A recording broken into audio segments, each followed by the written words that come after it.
first off, thank you guys for sticking around to one of the last sessions here at Black Hat. I was halfway concerned there'd be like 3 of us here, and maybe we would just kind of sit around a table and chat. So thank you for not booking those flights early. As he said, and as the title suggests, we are going to be popping some shells today, particularly in CNC toolkits that are very, very popular. Before we get there though, I do want to kind of talk about a little bit of background, a little bit of issues surrounding this. So hang with me, we'll get through the boring stuff and then we'll get to the fun stuff at the end. Quick background on myself. I go by the handle alias Professor Plum. I've been in the security community for over 10 years now. I currently work with Symantec as a threat researcher. Before that I worked for the Department of Defense doing CNO. And before that, I've had my time in the trenches as an IT manager, so I know what it's like to fight those fights. I feel like I have a good roundabout understanding of this from multiple perspectives. And with my background being discussed, that shouldn't come as a surprise that I need to make some clear disclaimers. First off, I do not my opinions represented here do not necessarily represent those of my current or former employers. I had to make sure I state that. Second is that what I'm going to discuss here is probably illegal from where almost worldwide. Some places maybe not. I couldn't speak for everywhere. But don't hold me accountable if you decide to use some of this knowledge to do something that you probably shouldn't. I might want to hear about it, but don't hold me accountable for anything that's done with this data. Okay, that out of the way, kind of wanted to talk about what really drove me into this field and what started this talk. And that is, I really, really despise the defeatist attitude in the security community. The attitude that there's nothing we could do to block ourselves against this guy, right? I hear that the sophisticated actor term thrown out there a little bit, and it's used as like an excuse. Oh, they were sophisticated, we couldn't block them. Oh, it was sophisticated, they got past us. And it just makes me wonder a little bit, like, how does that conversation go with the C-levels when you have to explain you've been hacked? It's like, sir, we've been compromised. What? How? How'd that happen? Oh, the actor was sophisticated. There was nothing we could do. What do you mean sophisticated? Well, we believe he was wearing a monocle, so he's clearly sophisticated. It doesn't, to me, the sophisticatedness is not an excuse in any sort of way. And so that's really what drove this talk. I decided to look at the tools used by these sophisticated actors and show that these attackers are not impenetrable, that they're not above the law, and really that they play in the same playing field we do and they make mistakes. So basically we're going to talk about hacking back, and this has been a very hot topic for a number of years. 5 years ago at this conference, there was an anonymous survey done where they asked attendees if they had participated in hacking back. And over 1/3 of the servants, those surveyed, said they had. So it happens, it goes on, right? A lot of the people feel they need to strike back in some sort of form, but first option would be to sue somebody, but there's nobody to sue. So law enforcement is often left weaponless or can't do anything or spread too thin, and a lot of times these corporations take matters into their own hands. Add to this a recent bill proposed, or not proposed yet, but drafted by Senator Tom Graves, that is called the Active Cyber Defense Certainty Act, or ACDC Act. This bill would leave victims exempt from the law to hack back against their assailants if this was to be passed. Now, at first thought, that bill, generally, this is considered a bad idea. It's a lose-lose situation, right? You can't hack back and get your documents back. Any media star or any Hollywood star who's had their photos leaked online knows you just can't get files back once they've left your perimeter. And we should know that too. Furthermore, if you do hack back, there's very little for the corporation to gain, right? You're spending your precious resources that you could be using to rebuild or to block your things to instead go attack somebody to just prove a point, to get your revenge, to make yourself feel better in some sort of way maybe. None of that really provides much in the terms of the corporation. Not to mention the risk you're taking on attacking a server that you're not exactly sure where it is or who controls. And what's to say that they don't decide to attack back since you're attacking them back, and where does it end? What if a third party gets involved and they decide to hack back? It can lead to a very, very messy situation. And generally, I would recommend it's probably not the best use of this. But there are some areas where I think that this kind of technology or this technique may be useful. And that's more around attribution and tracking.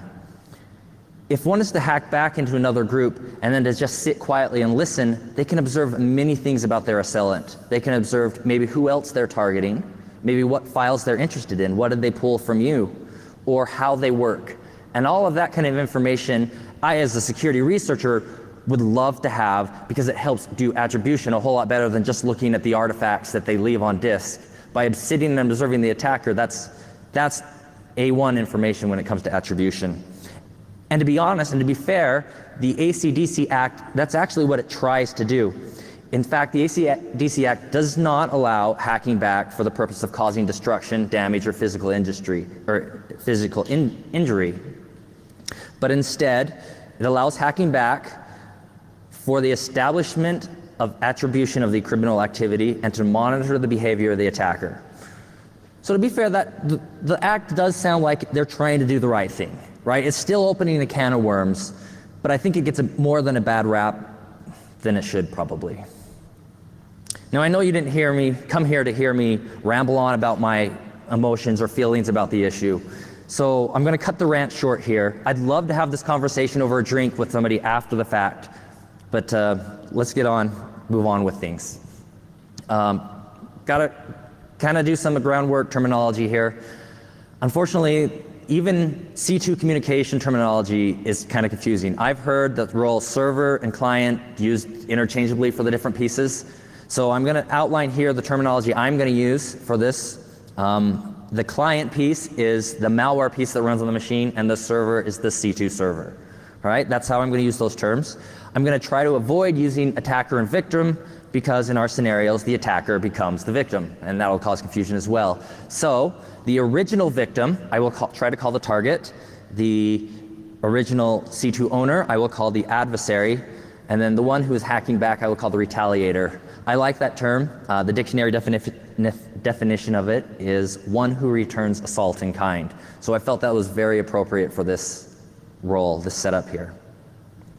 And how I went about my procedure for doing this, a colleague of mine had taken all of the APT reports that have been released over the last few years and kind of summarized, did a popularity hit of what malware tools were most commonly cited in these reports. And I thought, this would make a great shopping list. I'll just start at the top of the list, get a hold of the tool, and see what vulnerabilities I can find in it. And so as you see, at the top of this list is poison ivy. And some of you may be aware that poison ivy has already been exploited. It's not something I was going to hit. It actually was exploited by these individuals at the bottom. I will not try to say their names because I wouldn't do it justice and I'd just sound like a fool. But these guys found a buffer overflow which allowed remote code execution in the poison ivy C2 server. Even more interesting is that after Mandiant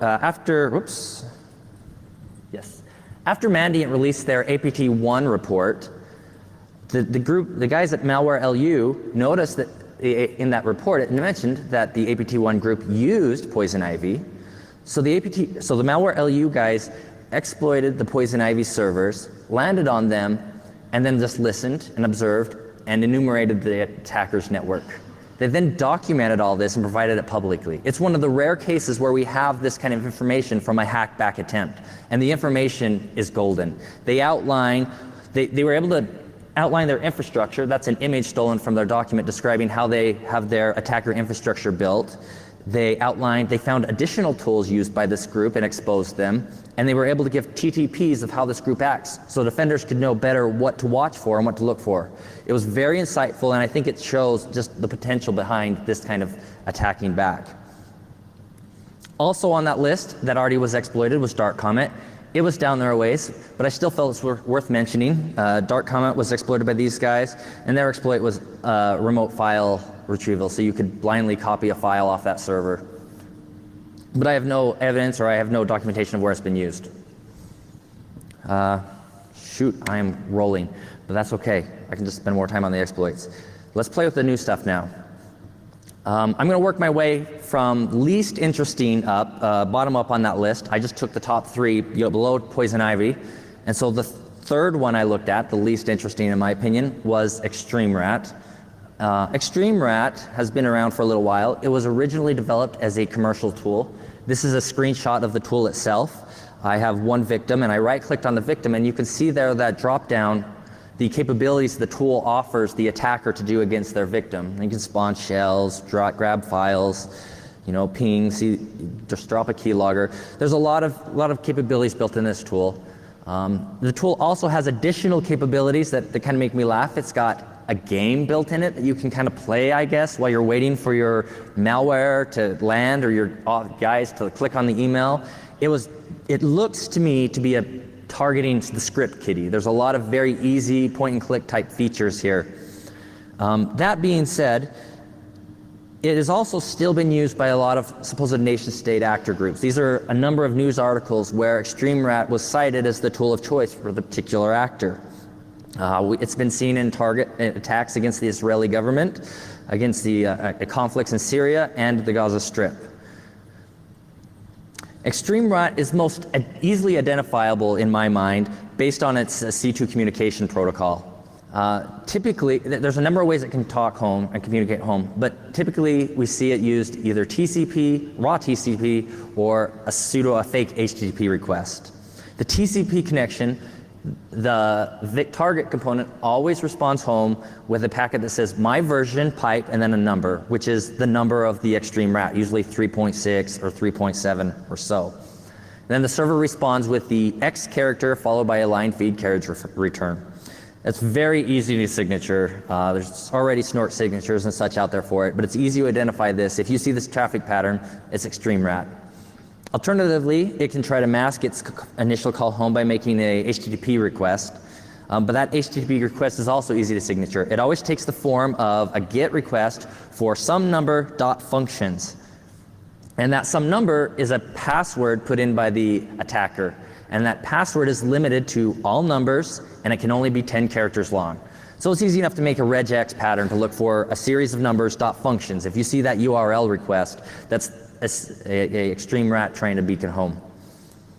And once it makes that HTTP request, it just turns into a raw socket. It doesn't actually make an official HTTP. It doesn't follow the protocol at all. So I started with looking into this guy for exploits, looking for vulnerabilities, and I just kind of observed how it did its communications. And one of the things that quickly stood out to me was, well, I'll show you. So when the C2 server wants to deliver a piece of an additional tool to its victim, then it'll send a message to the target component and it says, hey, get ready to receive this file that I have that's called tool.bad, and I want you to save it to C drive, temp, whatever, wherever he wants to try to hide the file. Then the victim, in this case, the target, will respond and say, okay, I'm ready to receive your file named tool/bad.exe.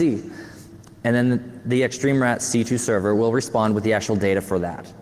Now what I find interesting in this exchange here is that the C2 server tells the target computer the local path to the file that it has. It doesn't need to tell the victim where it's storing the file locally, but it does for some reason. And it made me think, why would it do that? Well, maybe it does that because it doesn't want to have to keep any state. It doesn't have to want to remember the fact that I sent a request to that guy, and when he responds ready, that I have to go look up what the file name is. He already tells me the file name. He reminds me the file name. And so because of that, I thought, well, if he's not keeping any state, then he won't notice if the top packet never happens, right? If I just solicit the fact that I'm ready to receive your file tool.bad, sure enough, the Extreme Rat server will respond by giving me the contents of file tool.bad. So I can blindly retrieve any file from that C2 server if I know it exists. Now I can kind of brute force this. I could try every file, but that sounds extreme. So just maybe a few ideas of things you would want to pull, and these are all taken from the URL at the bottom here. Maybe you'd want to pull win.ini. It's just kind of a sanity check. That file should exist on all Windows versions. If you pull that back, then we have a good, okay, we're working as we expect. You might be able to glean the type of windows that the target is running via that file, and if you know that, then you know where the event logs are stored. So we can maybe pull back the event logs from the host. The event logs can sometimes have some great information. You might be able to determine the user ID of the computer, or the user running on the computer. And if you know the user ID, then you can look in their home directory for the desktop.ini file, because the desktop.ini file may reveal the names of folders on that user's desktop. And if we know the name of folders on that user's desktop, we may have an idea of what kind of things we want to grab. Or alternatively, if they're running as admin, we can always grab the backup of the SAM database and then crack their passwords. We find out the users, and maybe we can try to log into the box directly. Or just grab a backup of the registry. There's plenty of great information in there, including file paths to particular items that we may want to then download ourselves. So that was it for Extreme Rat. Really wasn't the most exciting exploit I found, but it was something. And really, I just looked at it just to see if I could find something. It didn't take me more than a day to discover this. It wasn't like it's difficult. And that was I forgot to mention this earlier, but that's really kind of the point of this talk, is that I don't mean to think that the exploits I'm going to show here are amazing or anything. I think they're kind of fun. But the point is that these tools have these underlying problems, all of them. It's very rich in this fact. If you're a vulnerability researcher, this field is ripe for the picking. Simply just need to get a hold of the C2 servers. Anyways, let's get to some fun ones. PlugX, core plug, or distore, is a more common rat that has been described in numerous nation-state or sophisticated actor attacks. Here is a screenshot of the tool, and the second pop-up window shows you the options you can do to your target. Some of them around there that are notably interesting to me are, one, you can edit the registry on the target. You can start capturing packets. You can connect to a different telnet server through your target, and it also contains functions for even talking to SQL servers. Like I mentioned, it has been indicated in numerous attacks. Office of Personnel Management was one of the attacks in which they found the PlugX variant of the malware in use. And it's been around for quite some time, at least 2008, so that's almost 10-year run, a 10-year reign, and it's been used even up to this day. I think there's an article there, oops, they did it again, from February of this year, where again, PlugX was found. The Black Hat Asia talk, I know you want to unplug me, was very useful for my talk. They did a lot of research into the tool and the different variants, and provided some great info for me, so I didn't have to do a lot of additional RE. And so I was able to, I'll get there in a second. I didn't have source code for this one, and so I started to do a little bit of fuzz run to see what exploits I could find, or vulnerabilities I could find, excuse me. But my fuzz run was kind of overwhelming, to tell the truth. The coding in this is so deplorable in my mind. It would cause so many exceptions to be flagged when I run my fuzz run that I really didn't get an edge up as where to start. I had so many exceptions being thrown, and they were all the exceptions that could show potential to be exploitable, that I'll say, okay, well, which one do I start with? And in the end, I kind of started with something that looked interesting to me when I just started. When I started, I was trying to make my fuzzer very unique to the protocol, and I noticed something interesting in the protocol, and I made a note on the side saying, I might want to come back to this. And in the end, that's where I started, because the fuzz run results were overwhelming. And where that was in the set of code that has to deal with decoding a packet, as PlugX calls it, or a message, more as we should think of it. This is my obligatory IDA Pro screenshot. And this function here is the handling of a message as received from a victim or a target. And what it does, every message has a header that's XOR encoded with some made up XOR, rolling XOR key that's, I don't know, they must have made up I've never seen it used anywhere else. They just kind of made their own thing up. But anyways, once that XOR key is decoded, then it validates that the message size is small enough to fit on the stack, and that 61K, it must fit on the stack. And if it's not large enough, if it's not small enough to fit on the stack, then it shows this error message that's very descriptive about what the problem is. However, this code to decode the header and make sure it fits on the stack comes down here in this decode packet function, which is after the packet is copied onto the stack. So it does you very little good to check if your message fits on the stack after you've copied your message onto the stack. In this case, it does provide a little bit of a hindrance to me, but I thought it was really a fun bug, so I decided to use it in this presentation. So here we can throw it a message that's bigger than the stack buffer, and then we would gain execution as soon as this function returns. But the function is not going to return until it checks the stack size. So thus, the attacker, when we exploit this, is going to see this pop-up message on their machine that very clearly to them describes the problem that they're about to face, right? This error message, PE decode packet, clearly lets them know you have just been exploited and somebody is going to gain shell on your box.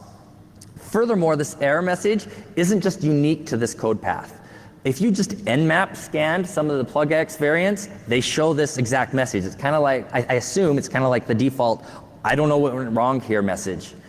And so this guy pops up on the attacker's machine, and it doesn't matter how they acknowledge it, if they click the X or if they click OK, as soon as this message box is acknowledged, then code flow falls into our hands. So I have here a demo video of this. On the, I'm going to get my mouse in the right spot. On the right-hand side of the screen, I'm representing the adversary's machine, and on the left-hand side of the screen, I am representing the retaliator. So I'm going to start up the plugxrat variant here, and it's running. And on the other side, I have a Metasploit module for this. I'm starting up that Metasploit module to exploit this plugx bug. All right, I'm going to set the target address, which I've already, I know, right? It's just my VM in this case. And then I'm going to show some info here. I want to pause this right there. So here in my module, you see here at the top it says type.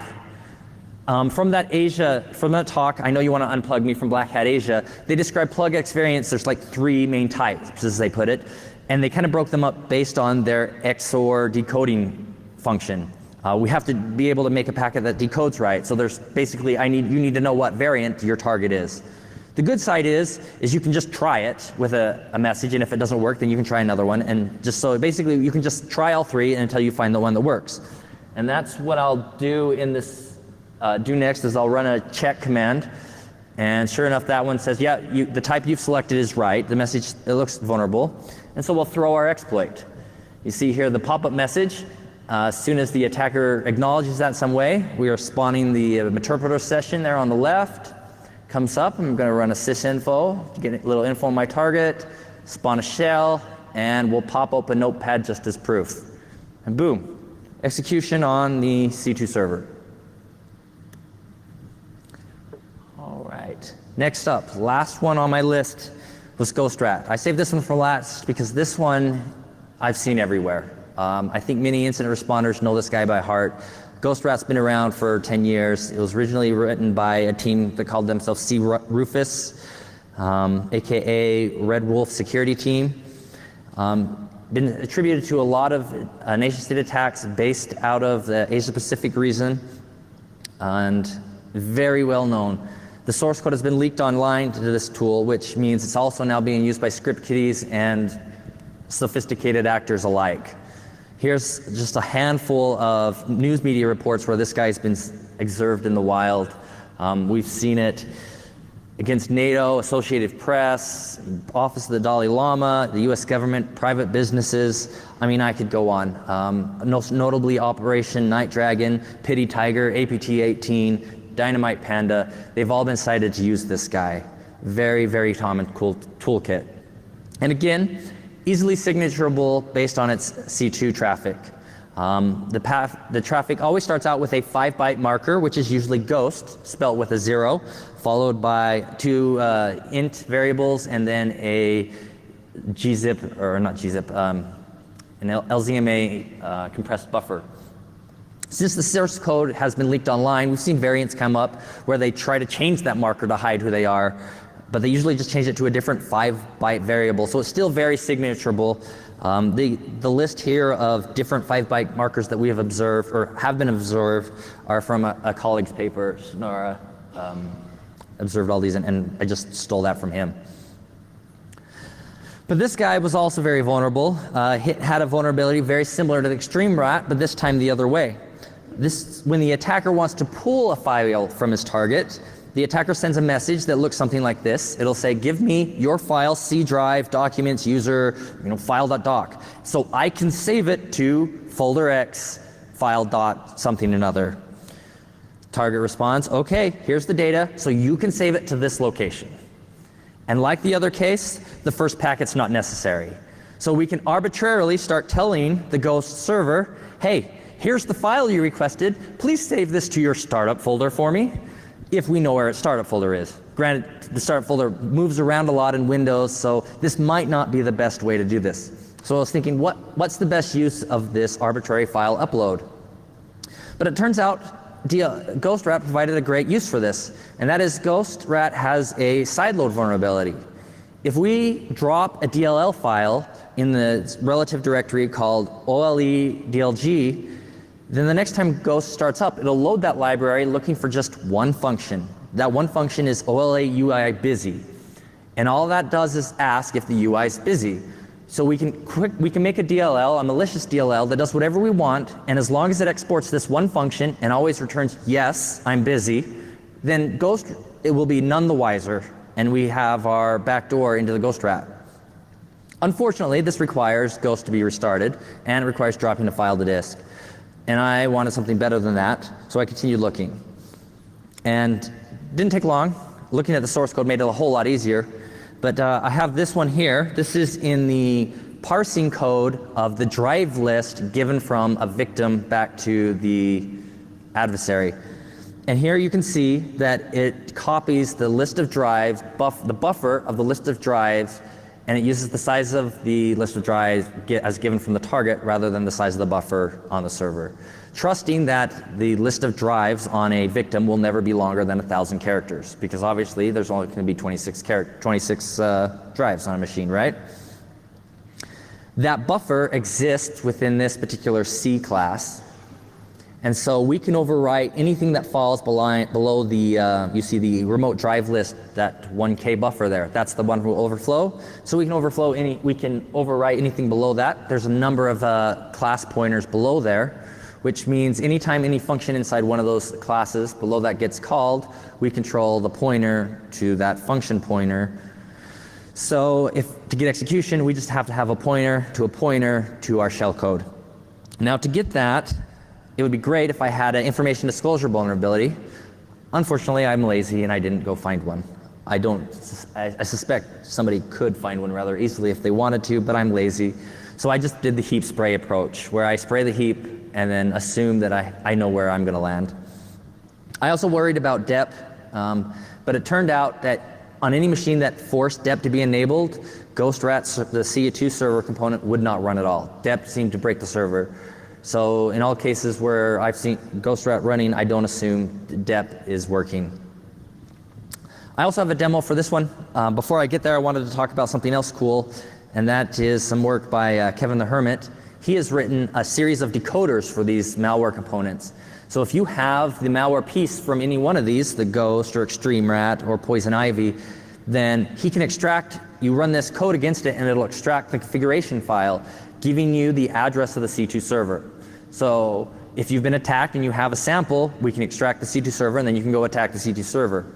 Or if you don't want to wait until you're attacked, you can go hunt VirusTotal, pull the information there. Or we can just ask Shodan, right? Shodan just recently announced a malware hunter capability where one of the types of servers that they hunt for are Ghost C2 servers. So you can quickly do a search on Ghost C2 and or Shodan looking for Ghost C2 servers and find yourself a lovely list of targets there. All right, I have the demo now with that out of the way. This time I'm going to do it a little differently. I'm going to actually make a malware piece out with the Ghost C2 server, and I will deliver that to my victim or whatnot. Usually that's delivered via phishing email or whatever trick you want. But since this is a VM, I just kind of drag it over outside the space. Did I pause that? I made a mistake there. I closed my C2 server, so I realized mistake in a second here, and I'll start it back up.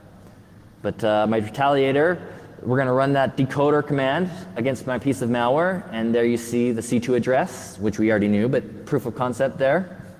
I realized a mistake, started C2 server back up. On the retaliator side, I'm now starting Meterpreter. We're going to ready this module.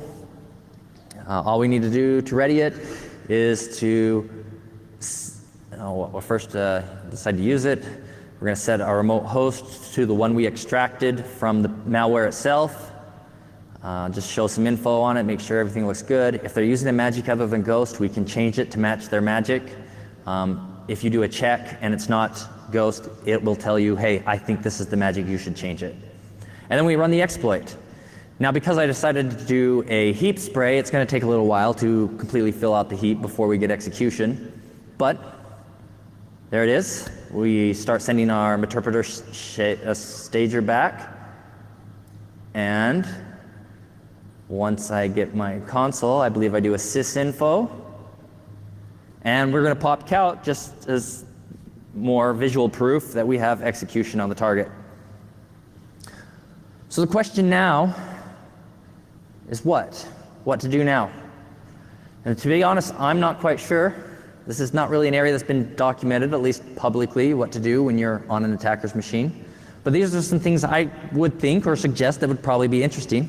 One of the first I would suggest is to run netstat, because that would show you any outbound connections from that host. So if there is any other victims that they are remote controlling via their Ghost implant or their PlugX implant or whatever, you would see who else is a victim, at least their IP address. Every one of these tools has a folder where they store files downloaded from their victims, and I would suggest maybe searching that to see what type of files are they interested in, what have they been gathering. If you know what they have been gathering and who they're targeting, that's very useful information. Maybe you want to install persistence, maybe you want to hang around for quite some time and watch these guys, and maybe install a keylogger. You might find out what else they're interested in, or maybe their Facebook profile if they decide to log in while they wait. Maybe steal their credentials and start enumerating the network. I'm not really sure which of these are good ideas, and maybe they're all bad ideas. Like I said, it's a discussion that probably still needs to be had because it's a relatively undocumented, at least publicly undocumented area. But whatever you do, I definitely suggest you lie low and watch. Not try to cause damage, not try to get revenge, but observe. That's really hard to see, but if you squint and pretend, that's supposed to be ASCII art of Sun Tzu up there. With that, just kind of close up. I want to give thanks to Bryce Kuntz, who he presented yesterday, but he's been doing this kind of development stuff. He likes to try to find exploits against these, and he's been doing it for much longer than I have. But with that, thank you very much. I have time for questions. If you enjoyed this, please fill out the survey, and while you're filling that out, I can take some questions if anybody wants. Thank you.